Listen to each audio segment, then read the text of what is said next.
तो power system की जब हम बात करते हैं तो पावर सिस्टम में जो हमारी ट्रैवलिंग वेव का फिनोमेना आता है उसमें एक वर्ड आता है सर्ज इम्पीडेंस या सर्ज। तो सबसे पहले जान लें कि सर्ज इम्पीडेंस क्या होता है और सर्ज क्या होता है। तो सर्ज इम्पीडेंस किसी और चीज़ को नहीं बोलते हैं, बल्कि जो हमारा यही करेक्टरिस्टिक्स इम्पीडेंस होता है इसी को ही बोलते हैं। Surge impedance is the characteristics impedance.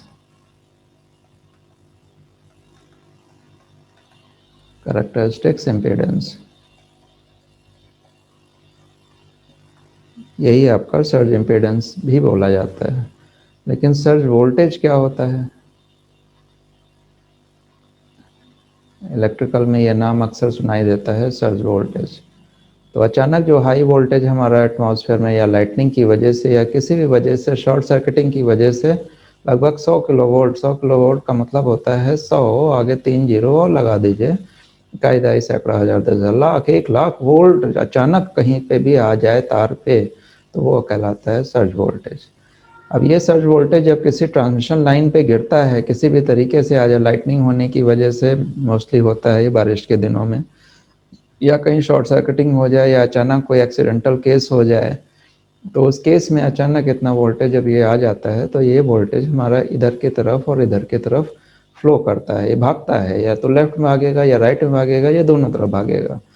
जब ये भागेगा तो इधर जो भी इक्विपमेंट लगे होंगे, मान लीजिए ट्रांसफार्मर लगे हैं, कोई सब स्टेशन लगा हुआ है, इधर हमारा कोई पावर हाउस लगा हुआ है, तो ये सबको उड़ाता हुआ चला जाएगा, फूकता हुआ चला जाएगा, धड़ाम भड़ूम भड़ूम भड़ूम, सब डिस्ट्रॉय, जल जाएगा, फटाक फुटक फुटक। कितना आ गया? 100 किलो वोल्ट आ गया, थोड़ा मोड़ा नहीं है, 1000 किलो वोल्ट तक भी जा सकता है ये। तो ये जो हैवी वोल्टेज अपियर हो जाता है अचानक, इसी को बोलते हैं हम लोग सर्ज वोल्टेज। तो आज हम लोग इसी की कैलकुलेशन की चर्चा करेंगे कि सर्ज वोल्टेज आता है तो हम लोग क्या क्या चीज़ें निकालते हैं और क्या क्या इस चीज़ के बारे में ध्यान रखते हैं। तो आज का जो टॉपिक हम लोगों का होने जा रहा है वो इसी पे ही है, और ये ट्रांसमिशन लाइन का बहुत ही इंपॉर्टेंट और इंटरेस्टिंग टॉपिक है।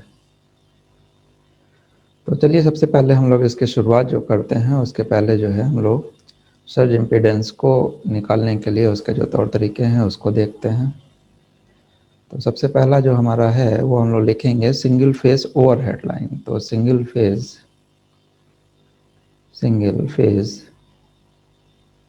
Overhead line.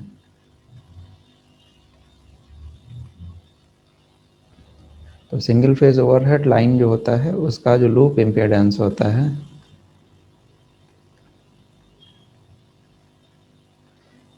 ये जो यूपीपीसीएल का जो इलेक्ट्रॉनिक्स वाला जो अभी सब्जेक्ट का ये यूपीपीसीएल के इलेक्ट्रॉनिक्स की जो वैकेंसीज आई हैं, इसके लिए बहुत ही इंपॉर्टेंट चैप्टर है जिसमें इलेक्ट्रॉनिक्स इलेक्ट्रिकल दोनों ही इन्वॉल्व हो जाता है। तो कोई अलग अलग डिफ्रेंशिएशन नहीं है कि ये इलेक्ट्रॉनिक्स का है या इलेक्ट्रिकल का है, this is a common type, common है टॉपिक। तो लूप इम्पीडेंस जो होता है वो -7 ln/d/r हेनरी पर मीटर। ये कोई भी ओवरहेड लाइन है, जैसे ये लाइन हमने बनाई है, तो इसका जो इंडक्टेंस हो जाएगा वो 4 × 10⁻⁷ ln/d/r। और इसी लाइन का जो कैपेसिटेंस होगा, उसका कैपेसिटेंस बराबर C बराबर होता है 1/36 × 10⁹ ln/d/r। यहाँ पर ln का क्या मतलब है ये आप लोग अच्छी तरह जानते होंगे। ln को बोलते हैं log बेस e, ये बराबर ln के होता है। और अगर log बेस 10 लिख देंगे तो ये आपका log सिंपली लिखा जाता है, ये ध्यान रखिएगा। तो ये जो L और C हमने बनाया है ये सिंगल फेज लाइन है, सिंगल फेज ओवरहेड लाइन, और इसका ये सीरीज इंडक्टेंस है और ये कैपेसिटेंस है। इसी तरह से ये इंडक्टेंस है, ये कैपेसिटेंस है, इस तरीके से डिस्ट्रीब्यूटेड फॉर्म में रहता है। ये एक जगह कोई फिक्स वैल्यू नहीं रहती है, लाइन जैसे जैसे प्रोसीड करती है वैसे वैसे डिस्ट्रीब्यूटेड फॉर्म में L C L C L C चलता रहता है। लाइन को यहाँ पर लॉसलेस माना गया है। लॉसलेस का मतलब क्या हो गया? लॉसलेस लाइन का मतलब होता है, लॉसलेस लाइन का मतलब क्या हो गया कि आर यहाँ 0 होगा और जी भी यहाँ पे 0 होगा। तो LOC तो होंगे ही होंगे।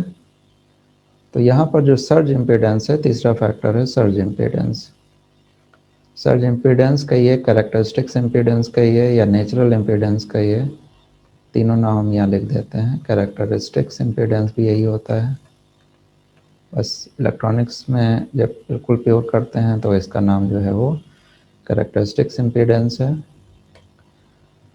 अदरवाइज सर्ज इम्पीडेंस या नेचुरल इम्पीडेंस भी इसका नाम है, नेचुरल इम्पीडेंस। इसकी वैल्यू होती है √L/C। इसकी वैल्यू है √L/C। ये यही वैल्यू है जो अभी आपने L निकाला है, यही वाला L है, यही वाला C है, इसी का अंडर रूट ले लीजिए तो √L/C। इनकी वैल्यू को जब हम इसमें रखेंगे तो ये निकल करके आ जाएगा ln d/r ओम। अब इसमें d क्या है? d is the spacing and r is the radius of the conductor. Capital D इसमें हमारी स्पेसिंग है between the wire, between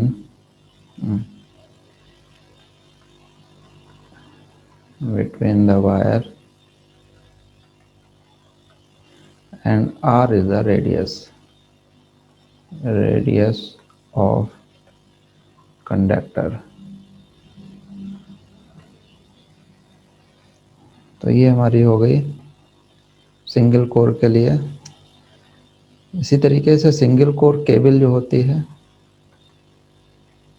single core cable, दोनों चीज़ें अलग अलग हैं। जो केबल होती है वो अलग होती है, वो प्लास्टिक की होती है, और जो ओवरहेड केबल होता है वो आपका प्योर तार होता है अलग से, उसमें शीथ नहीं होती है। ये होती है 2 × 10⁻⁷ ln R/r।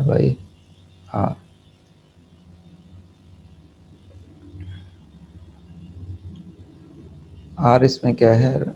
R है इनर शीथ। शीथ वगैरह क्या होती है ये जब हम लोग इलेक्ट्रिकल के केबल को डील करेंगे तो फिर आपको वहाँ बता देंगे। स्मॉल r है रेडियस ऑफ द कंडक्टर।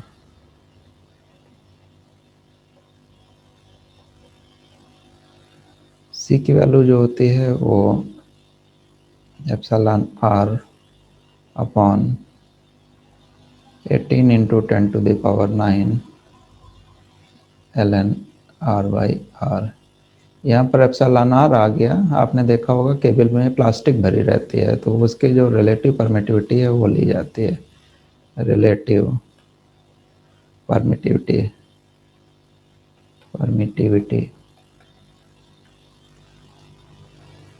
तो यहाँ से जब हम लोग Z0 निकालेंगे, ये सर्ज इम्पीडेंस निकालेंगे, तो that is again equal to √L/C, और इसकी वैल्यू जो निकल के आएगी वो निकल के आएगी 60 √εr ln r/r ओम।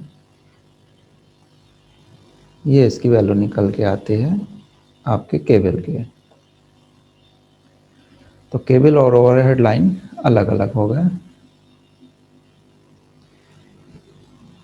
इसी में विद ग्राउंड रिटर्न अगर तार है तो उसकी थोड़ी सी वैल्यूज में चेंज आ जाते हैं।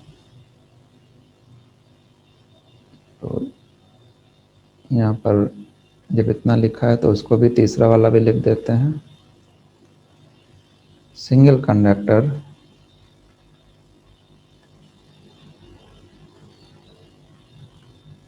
With ground return.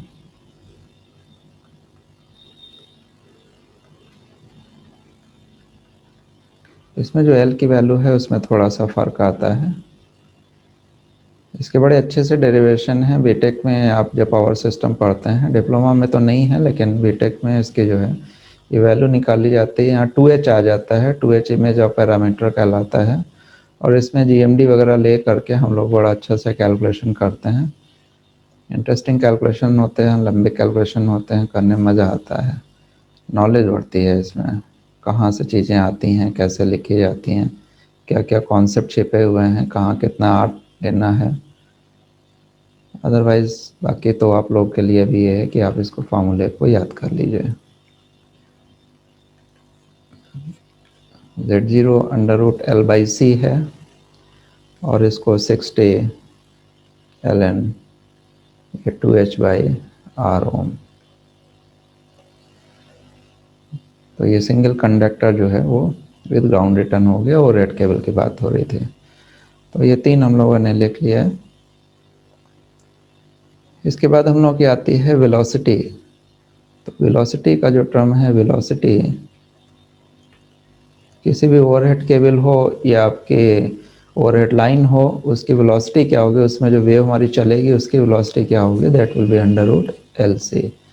एल और सी सबके आपको अलग अलग पता ही हैं, तो वही आपका एल सी फॉर्मूला होता है 1/अंडर। तो जनरली जो इसकी वेलोसिटी होती है वो 1/अंडर रूट एल सी आती है, और इन दोनों को अगर हम मल्टीप्लाई कर रहे हैं तो फ्री स्पेस में अगर हम इसको देखेंगे मल्टीप्लाई करके तो ये 3 × 10⁸ मीटर पर सेकेंड ही आती है। लेकिन अगर कभी मीडियम में बात करें, वेलोसिटी वी ई, ये क्या हमने लिख दिया, वोलोसिटी लिख दिया, ओह वेलोसिटी, वेलोसिटी, तो ये v बराबर किसी मीडियम में बराबर हो जाती है 3 × 10⁸ इसकी ज़रूरत ऐसे तो नहीं पड़ती है, किसी खास वजह में ही इसकी ज़रूरत पड़ेगी। और ये इन ए मीडियम है। मीडियम का मतलब है कि अगर एयर नहीं है, कोई प्लास्टिक वगैरह है या कोई हमारा डाइलेक्ट्रिक है, तो उसमें है ये। तो ये हमारी हो गई वेलोसिटी और ये हो गया सर्ज इम्पीडेंस। तो यहाँ पे इसका नाम जो हम लोग देते हैं वो सभी जगह क्या लिखेंगे, सर्ज इम्पीडेंस। तो इलेक्ट्रिकल में जो लोग हैं वो लोग इसको सर्ज इम्पीडेंस के नाम से वेल नोन है। Otherwise this is nothing but A characteristics impedance. इसको हम लोग कल भी देख ही चुके हैं लास्ट लेक्चर में। अब कुछ बात हम लोग कर लेते हैं कि कोई हमारी मान लीजिए वेव फॉर्म है, तो उसमें कौन कौन सी चीज़ें हमारी होती हैं। ये कोई हमारी वेव फॉर्म है, वेव फॉर्म कह रहे हैं, यहाँ पे कोई लाइन है, ये कोई ओवरहेड लाइन है, इसके एक सेक्शन को ले लीजिए, एक सेक्शन को हम यहाँ पे कंसीडर कर लेते हैं। ये सेक्शन हमारा यहाँ पर हमने कंसीडर किया, इतने सेक्शन को ले लेते हैं। ये लंबी चौड़ी हमारी लाइन है, हमने इस सेक्शन को यहाँ पर लिया। इस सेक्शन में हमारी वोल्टेज और करंट को हम यहाँ पे देखेंगे, तो यहाँ पर कुछ चीज़ें हमारी आएंगी कि एक वोल्टेज हमारा आएगा EF, इसको बोलेंगे फॉरवर्ड वोल्टेज। EF क्या बोला जाएगा, forward voltage, forward voltage. Forward voltage या इंसिडेंस वोल्टेज भी, कई जगह हम लोग इंसिडेंस वोल्टेज भी पढ़ते हैं। अभी हम लोग जो इसका सेकंड सेक्शन पढ़ेंगे, जो फ्री स्पेस के लिए हम लोग इसको पढ़ते हैं, वेव फॉर्म के लिए या इलेक्ट्रोमैग्नेटिक थ्योरी में, जिसको हम लोग नेक्स्ट सेक्शन में कैरी ऑन करेंगे भी, तो वहाँ पे इसका नाम हम लोग देते हैं इंसिडेंस वोल्टेज। तो यहाँ चूंकि हम लोग अभी केबल और तार की बात कर रहे हैं, तो यहाँ पर EF से कुछ वोल्टेज अगर हमारा परफेक्टली मान लीजिए नहीं है मैच, तो यहाँ से कुछ voltage will be return back, इसको हम लोग लिखेंगे ER से। तो ER जो स्मॉल r है, that is a reflected voltage, reflected voltage. EF forward voltage हो गया, ER हमारा रिफ्लेक्टेड वोल्टेज हो गया, और फिर एक वोल्टेज और आएगा जो कि है ट्रांसमिटेड वोल्टेज, जो इधर निकल जाएगा, जिसको हम लोग रिप्रेजेंट करेंगे ER से, कैपिटल R से। This is the transmitted voltage, transmitted voltage. तो 3 तरीके के यहाँ पर वोल्टेज हुए, ER, EF और E स्मॉल r।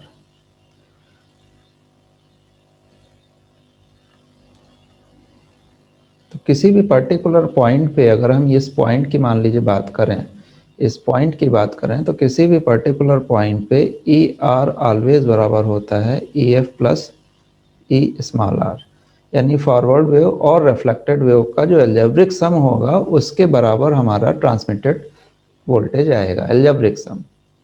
इसी तरीके से जो करंट आएगी, ट्रांसमिटेड करंट कह लीजिए, या इस पॉइंट पे जो हमारी वोल्टेज या करंट जो भी है वो आएगी, तो ये आ जाएगी E I F plus I R, यानी फॉरवर्ड और रिफ्लेक्टेड का टोटल का algebraic sum. This is a forward wave, this is the reflected wave,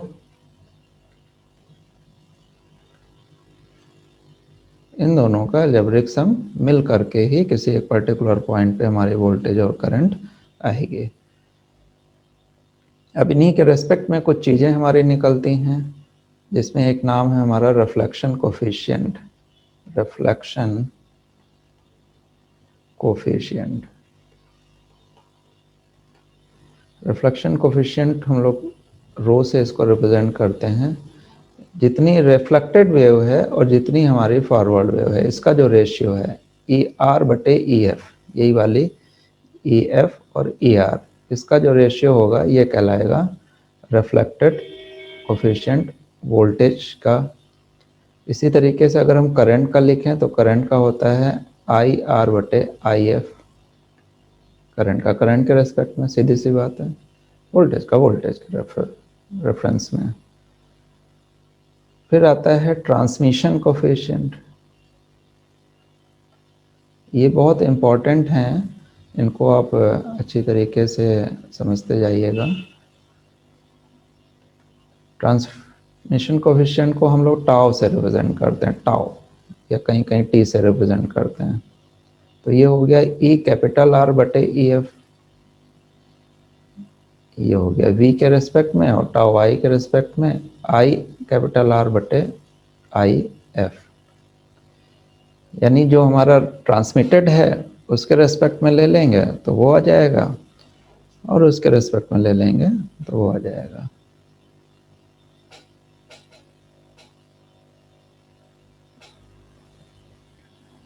तो ये तो हो गया ट्रांसमिटेड कोफिशिएंट। और ये अब इन रिफ्लेक्शन कोफिशिएंट की वैल्यूज़ को देख लेते हैं ZL और Z0 के रेफरेंस में। तो मान लीजिए कोई लाइन हमारी है, इस लाइन में अगर हमने बताया था कि अगर हम इसको ZL से टर्मिनेट करें, जो हम लोगों ने कल पढ़ा था, और Z0 इसके कैरेक्टरिस्टिक्स इम्पीडेंस है, तो रो वी जब लिखेंगे तो रो वी लिखेंगे ZL minus Z0 upon ZL plus Z0. This is the reflection coefficient for voltage. It can also be written as ER बटे EF रो वी, या ER बराबर EF रो वी, या EF ZL minus Z0 upon ZL plus Z0। तो reflected जो voltage आएगा वो कितना हो गया, वो EF का ZL minus Z0 upon ZL plus Z0। ये फार्मूला बहुत इम्पॉर्टेंट है, और अभी आगे आप देखिएगा हम लोग इसको कैसे यूज़ करेंगे।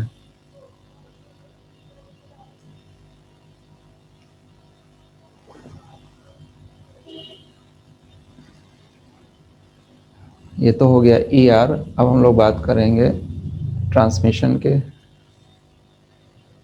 तो ट्रांसमिशन कोएफिशिएंट को कैसे निकालते हैं उसके लिए ज़रा देखते हैं। ER आपको पता है EF प्लस ER के बराबर होता है, पीछे आपने देखा था। E कैपिटल R बराबर EF को ऐसे लिखा रहने दीजिए, ER के इस वैल्यू को यहाँ पर पुट कर दीजिए। तो जब हम इसको पुट करेंगे तो EF ZL minus Z0 upon ZL plus Z0 आ जाएगा। यहाँ से EF को कॉमन ले लेंगे तो ये आ जाएगा 1 plus ZL minus Z0 upon ZL plus Z0। और इसको जब आप लेंगे तो ये आ जाएगा EF ZL plus Z0 plus ZL minus Z0 upon Z L plus Z zero.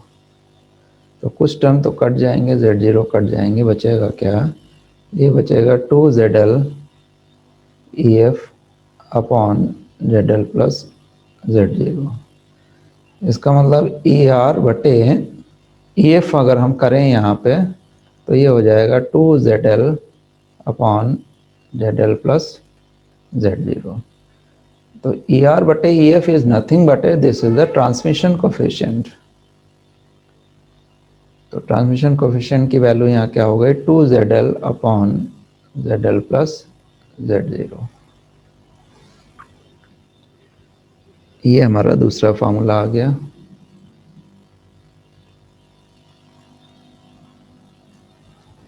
ये आ गया ट्रांसमिशन कोफिशिएंट, इसकी वैल्यू हो गई दिस। और यह यहाँ से अगर हम देखें कि कितना वोल्टेज हमारा ट्रांसमिट हुआ तो वो हो जाएगा 2EF Z L plus Z zero. इसके स्क्रीनशॉट आप ले लीजिए जो भी बच्चे हैं, इसका भी ज़रूरत पड़ेगी कैलकुलेशन में।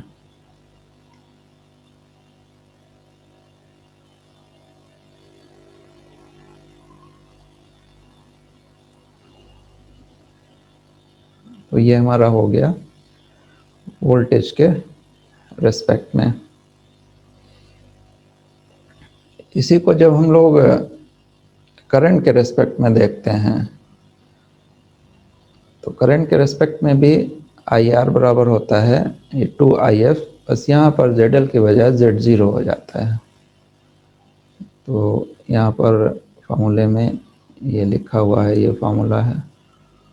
यहाँ हम लोगों ने इसका डेरिवेशन कर लिया।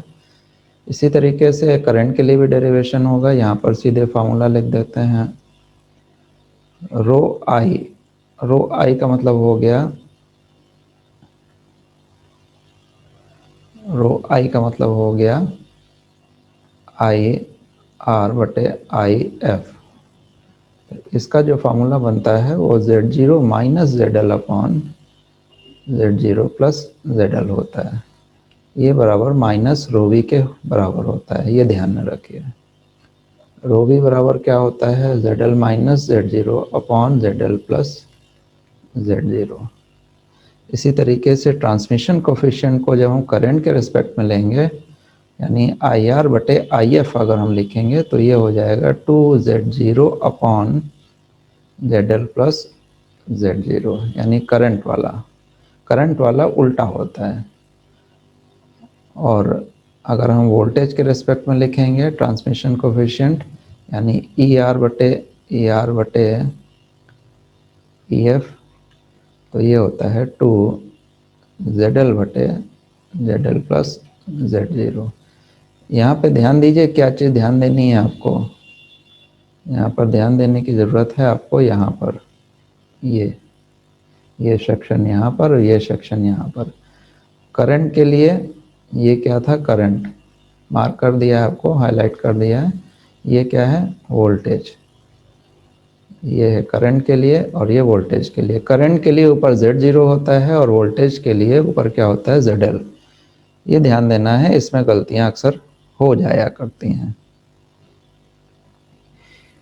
ट्रांसमिशन कोएफिशिएंट और रिफ्लेक्शन कोएफिशिएंट का जो आपस में रिलेशन है वो क्या होता है? तो रो बराबर टॉ माइनस 1, ये आपस का इनका रिलेशन होता है। तो इससे भी हम लोग निकाल सकते हैं।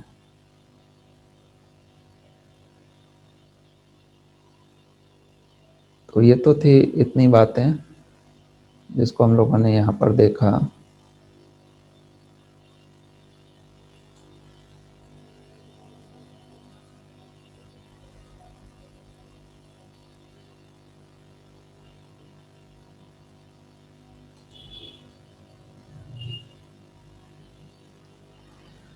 अब चलिए थोड़ा सा जो है लाइन के बारे में डिस्कस करते हैं।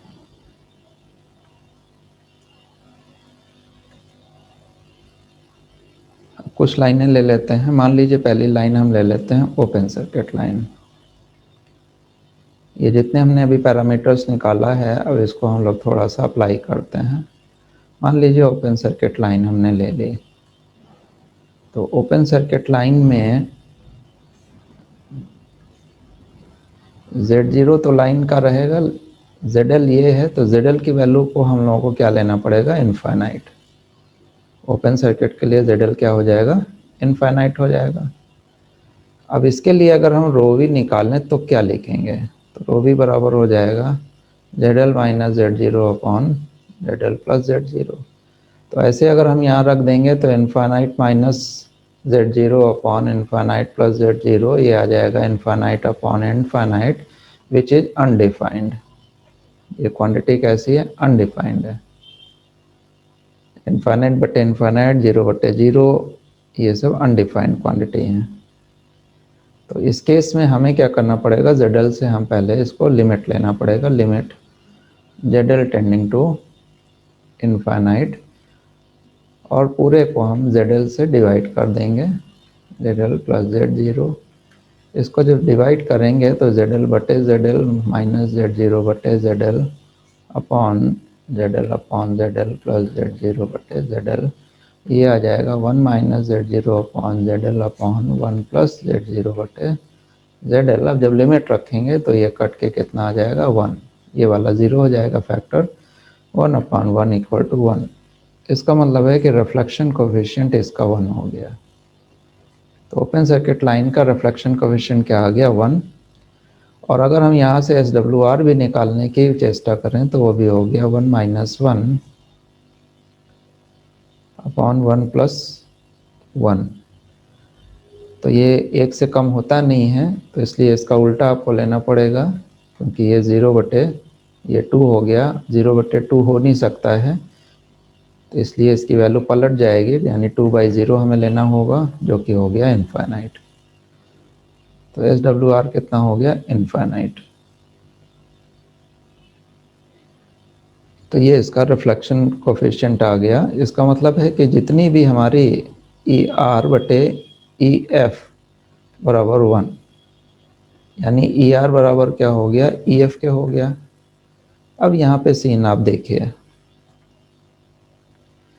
अब यहाँ सीन हमें क्या देखना है कि अगर हमारी लाइन जो है ओपन सर्किट है, अगर यहाँ ओपन सर्किट लाइन है, तो जितनी भी फॉरवर्ड वेव आएगी, मान लीजिए फॉरवर्ड वेव हमारी EF ये आ रही है और यहाँ पे हमारी ओपन है, तो सारी की सारी विल बी रिटर्न बैक।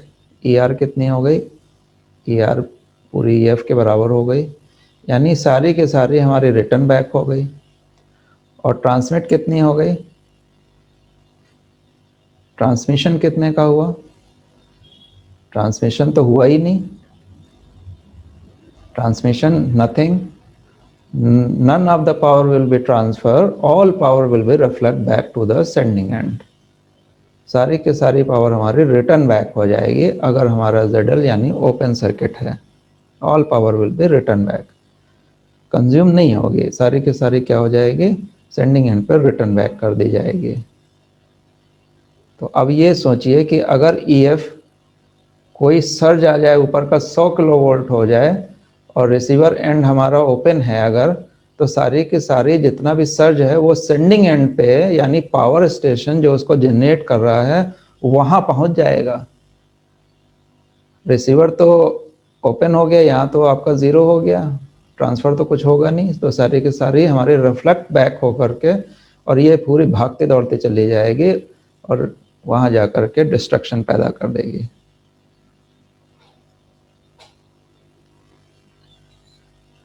इसी चीज को अगर हम लोग करंट के लिए लेते हैं, इसी केस के लिए,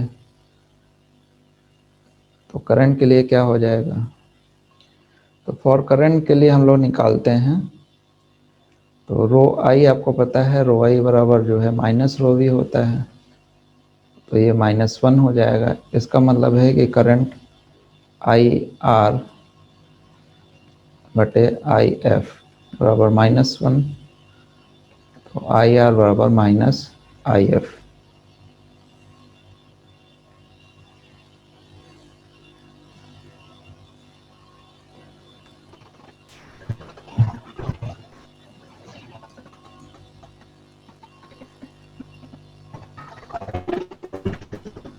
सभी लोग आ गए? किसका कनेक्ट नहीं हुआ?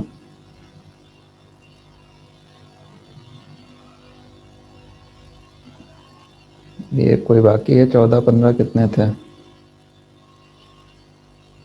खैर, तो यहाँ पर एक देखने वाली बात ये है कि ये एक इम्पॉर्टेंट हमारा एस्पेक्ट है कि जो करंट है वो आपकी करंट भी रिफ्लेक्ट बैक हो जाएगी, but opposite in phase. Current हमारी कैसे रिफ्लेक्ट बैक हो रही है? अपोजिट इन फेज, यानी यहाँ पे माइनस साइन अपेयर हो रहा है। इस पे ध्यान दीजिए। नेगेटिव साइंस मीन्स अपोजिट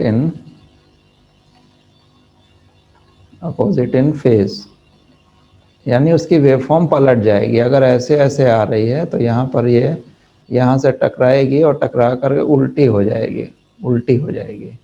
ये वेवफॉर्म कैसी हो गई? उल्टी हो गई। ऐसे ऐसे थी, उसकी उल्टी होके ऐसे बन गई। फिर से बना देते हैं। वेवफॉर्म फॉरवर्ड वेव ऐसे आ रही थी, तो जब रिफ्लेक्ट होगी तो ऐसे आ जाएगी।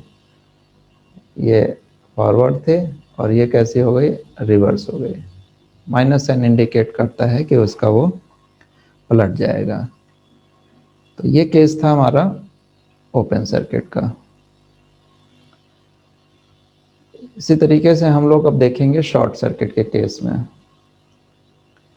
अगर लाइन हमारी शॉर्ट सर्किटेड है तो क्या सीन बनेगा, उसको देखते हैं।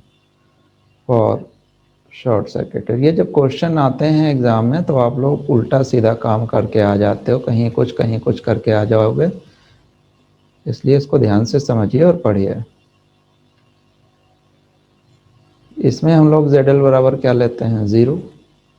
लाइन है हमारी और ये कैसी हो गई? शॉर्ट हो गई। शॉर्ट बना देते हैं सीधे, शॉर्ट लाइन हो गई। ZL equal to Z0। तो रो भी बराबर क्या हो जाएगा? ZL minus Z0 upon ZL plus Z0। जब यहाँ पे रखेंगे तो 0 minus Z0 upon 0 plus Z0, और ये कितना हो जाएगा? -1। अब यहाँ पर जब वोल्टेज हम देखेंगे तो ER बराबर हो जाएगा माइनस EF। तो शॉर्ट सर्किट लाइन में इस चीज पे आपको ध्यान देना है कि शॉर्ट सर्किट लाइन में ER बराबर क्या आया? -EF आया, यानी अब वोल्टेज का फेज चेंज हो जाएगा, करंट का नहीं। अब किसका हो जाएगा? वोल्टेज का फेज चेंज हो जाएगा। ये रो भी था, और अगर रो आई देखेंगे तो रो आई में माइनस रो भी होता है, तो वो माइनस और -1 बराबर ये +1 हो जाएगा। यानी IR अगर देखेंगे तो वो प्लस में हमारी IF आ जाएगी, यानी इसका फेज चेंज नहीं होगा। ये अब थोड़ी सी महीन बात यहाँ पे मैंने की आपके लिए कि IR बराबर क्या हो गया? +IF हो गया, और ER बराबर क्या हो गया? -EF हो गया। अब यहाँ से एक सीन आपको और यहाँ दिखाते हैं आपको कि यहाँ पर अगर हम ट्रांसमिटेड वोल्टेज की बात करें, ये ट्रांसमिटेड वोल्टेज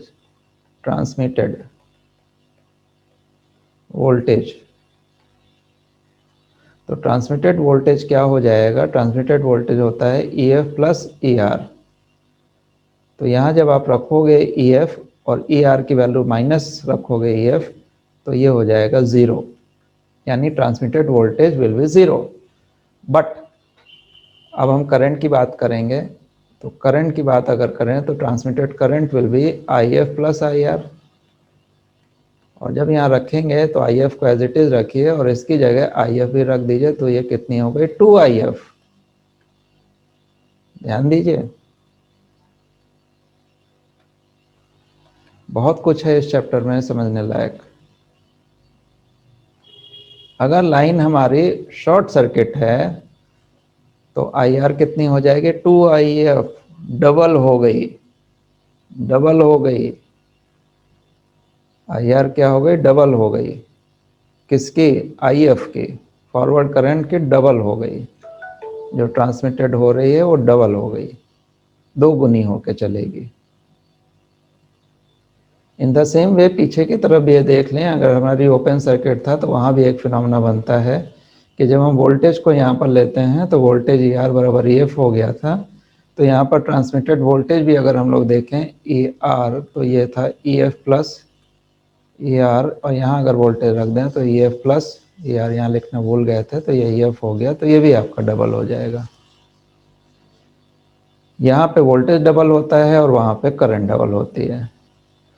तो एक्चुअली में यहाँ पे पिछले केस में हमारी करंट कितनी हो जाएगी, आई आर की बात करें तो ये हो जाएगी आई एफ प्लस आई आर, और जब माइनस रखेंगे तो ये हो जाएगी ज़ीरो, आई एफ बराबर ज़ीरो। तो ओपन सर्किट में करंट ज़ीरो हो जाएगी, जबकि शॉर्ट सर्किट में करंट डबल हो जाएगी। तो बहुत सारी चीज़ें इसमें आपको याद रखने वाली हो गई ओपन सर्किट और शॉर्ट सर्किट के बारे में। बहुत सारे कन्फ्यूजन्स इसमें पैदा होते हैं और बहुत सारी दिक्कतें भी आती हैं। अब तीसरा केस हम लोग लेते हैं कि जब लाइन हमारी टर्मिनेटेड है, when line is ZL equal to Z0, Z0 से ही मैच हो जाए। अब ये जो ZL है इसको हमने क्या कर दिया, Z0 से ही मैच करा दिया। तो रो भी कितना हो जाएगा, तो ZL minus Z0 upon ZL plus Z0, यानी ये हो जाएगा Z0 minus Z0 upon Z0 plus Z0 मतलब ज़ीरो, यानी रो भी हमारा ज़ीरो हो गया। रो भी ज़ीरो हो गया तो रो आई भी ज़ीरो हो जाएगा। माइनस प्लस का मतलब ही नहीं है, ज़ीरो।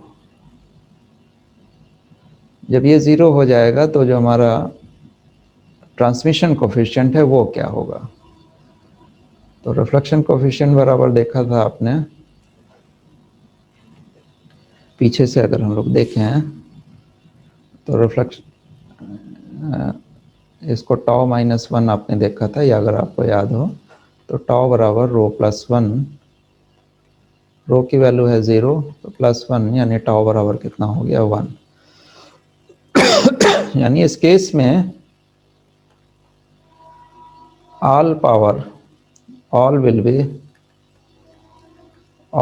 reflected, all will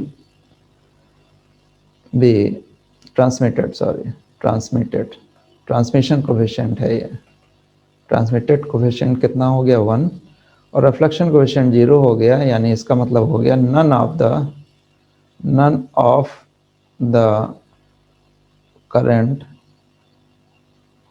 इसका भी मतलब यही हो गया, दोनों का मतलब सेम है, नन ऑफ द करंट और वोल्टेज विल बी रिफ्लेक्टेड। कुछ भी वापस नहीं गया, सबका सब क्या हो गया, ट्रांसमिट हो गया।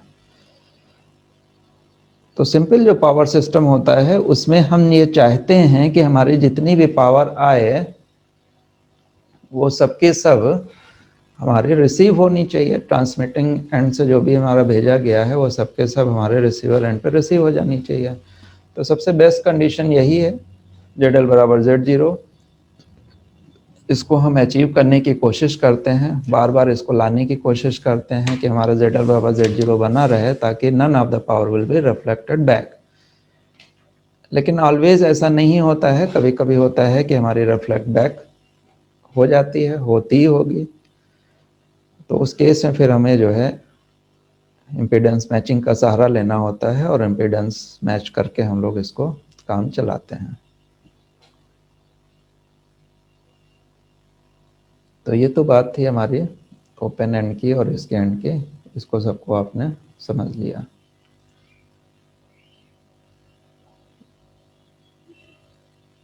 तो पीछे से एक बार जरा इसको हम लोग फिर से देख लेते हैं ताकि आपको कोई कन्फ्यूज़न ना हो। इस चैप्टर को थोड़ा हम कायदे से करना चाहते हैं क्योंकि इसमें क्वेश्चंस हमारे बनते हैं, ऑब्जेक्टिव टाइप क्वेश्चंस इसमें काफ़ी आते हैं। तो एक बार फिर से ज़रा रिवाइज कर लेते हैं स्टेप्स को कि क्या क्या चीज़ें थी। तो जो सर्ज इम्पीडेंस वहाँ पे बोला जाता है, यहाँ बोला जाता है, उसको हम लोग कैरेक्टरिस्टिक्स इम्पीडेंस ही बोलते हैं।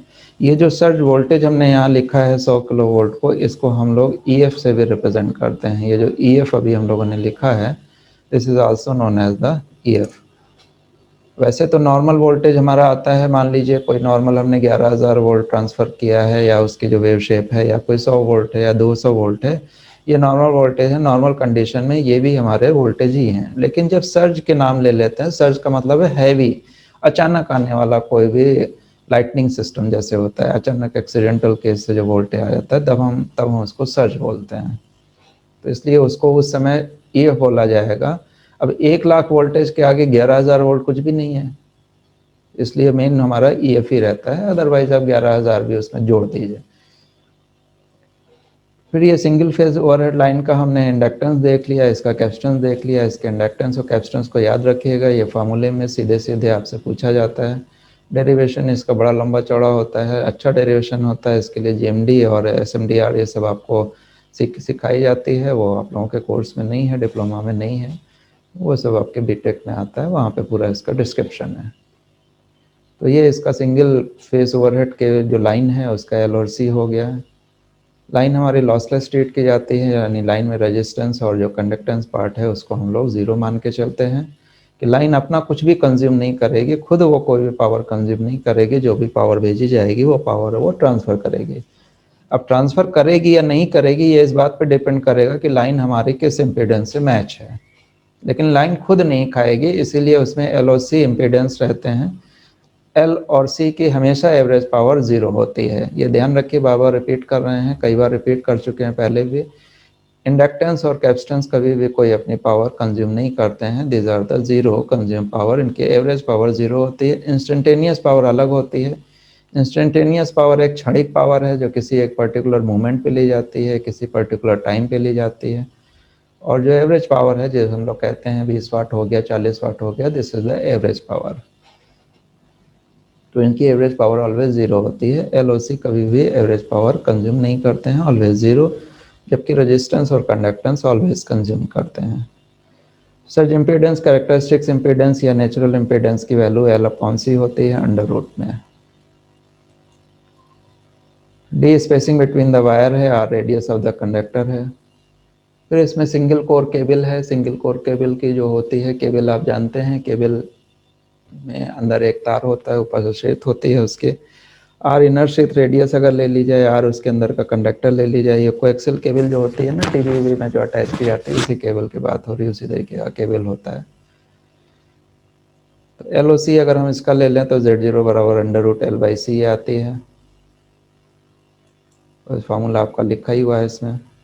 Single conductor with the ground ले लेते हैं तो जो 4 था उसका फैक्टर 2 हो जाता है, और सी की वैल्यू वही रहती है इसमें, under root L by C हो गया। Velocity 1 upon under root L C होती है।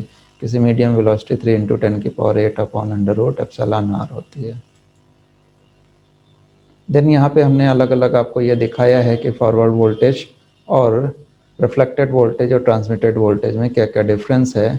किसी एक पर्टिकुलर मोमेंट पे, किसी एक पर्टिकुलर पॉइंट पे अगर हम वोल्टेज की गणना करें तो उस जगह पे जो हमारा ई आर और आई आर आएगा, वो ई आर और आई आर इस फॉर्मूले से लिखा जाएगा। यानी फॉरवर्ड वेव और रिफ्लेक्टेड वेव दोनों का जो एग्रीगेट सम होगा उसकी वैल्यू मिला करके ई आर और आई आर बनेंगे। ये सारा डिस्क्रिप्शन है कि क्या क्या चीज़ें हैं। यहाँ पर रिफ्लेक्शन कोफिशिएंट ई आर बटे ई एफ को लिखते हैं। रिफ्लेक्शन करंट को जो है वो आई आर बटे आई एफ को लिखेंगे। Transmission coefficient E R capital R है जो ट्रांसमिटेड वोल्टेज है। स्मॉल आर और कैपिटल आर में डिफरेंस देख लीजिएगा। कैपिटल आर हमने ट्रांसमिटिंग के लिए यूज़ किया है और स्मॉल आर हमने रिफ्लेक्शन के लिए यूज़ किया है, ध्यान रखिएगा। ये ऊपर लिख भी दिया है ताकि कोई कन्फ्यूज़न ना हो आपको। फिर यहाँ पे रो भी हमने निकाला है, ई आर और ई एफ में रिलेशन निकाल लिया है। यहाँ पर हमने कैपिटल ई आर यानी ट्रांसमिटेड वोल्टेज और फॉरवर्ड वोल्टेज जो है उसके बीच में रिलेशन निकाल लिया है। इसकी सबकी हम लोग नेक्स्ट क्लास में जो न्यूमेरिकल करेंगे उसमें इसमें सबकी ज़रूरत पड़ेगी। रो आई जो होता है माइनस रो वी के बराबर होता है। रो वी बराबर ये होता है आई आर बटे आई एफ बराबर 2Z0 upon Z L plus Z0 होता है। इसमें अंतर ये होता है कि ऊपर इसमें जेड एल होता है रो वी के, ये टाउ वी के केस में, और इसके टाउ आई के केस में Z0 होता है। इन दोनों को देखिए तो टाउ आई में ऊपर Z0 है और इसमें ऊपर ZL है। आपस में रिलेशन रो बराबर टाउ -1 होता है। टाउ यहाँ पर हमारा ट्रांसमिशन कोफिशिएंट है। देन इन्हीं चीज़ों को हम लोगों ने ओपन सर्किट, शॉर्ट सर्किट और परफेक्टली मैच 3 लाइनों में डिस्ट्रीब्यूट किया है और सभी के लिए ये निकालने की कोशिश की है कि सबके लिए क्या क्या केस बनता है। ओपन सर्किट में जो एक हमारा स्पेशल केस बन रहा है कि जब हम इसके वोल्टेज को नेट देखते हैं तो ट्रांसमिटेड वोल्टेज वो 2EF के बराबर आता है, जबकि ट्रांसमिटेड करंट हमारी 0 आएगी। ट्रांसमिटेड करंट कितनी आ रही है लास्ट में देखिए, IF माइनस IF बराबर 0। सारी के सारे रिफ्लेक्ट बैक हो जाएगी, नन ऑफ द रिफ्लेक्टेड यानी ट्रांसमिटेड नहीं होंगे। शॉर्ट सर्किट में जस्ट इसका उल्टा हो जाता है, IR 2EF के बराबर हो जाती है और उसमें वो 0 हो जाता है। अगर लाइन परफेक्टली मैच है तो ये सीन बनता है। जब रो और ये 0 होंगे तो यहाँ पर SWR की वैल्यू और लिख देते हैं। SWR जो होता है वो यहाँ पे होता है 1। सबसे बेस्ट कंडीशन यही वाली होती है जिसमें सबका सब ट्रांसमिटेड हो जाए, none will be reflected back. तो ये आज का हमारा लेक्चर था। तो थैंक्स फॉर वाचिंग, आपने इसको एंजॉय किया। मिलते हैं नेक्स्ट क्लास में, नेक्स्ट कुछ और बातों के साथ में। Thank you sir.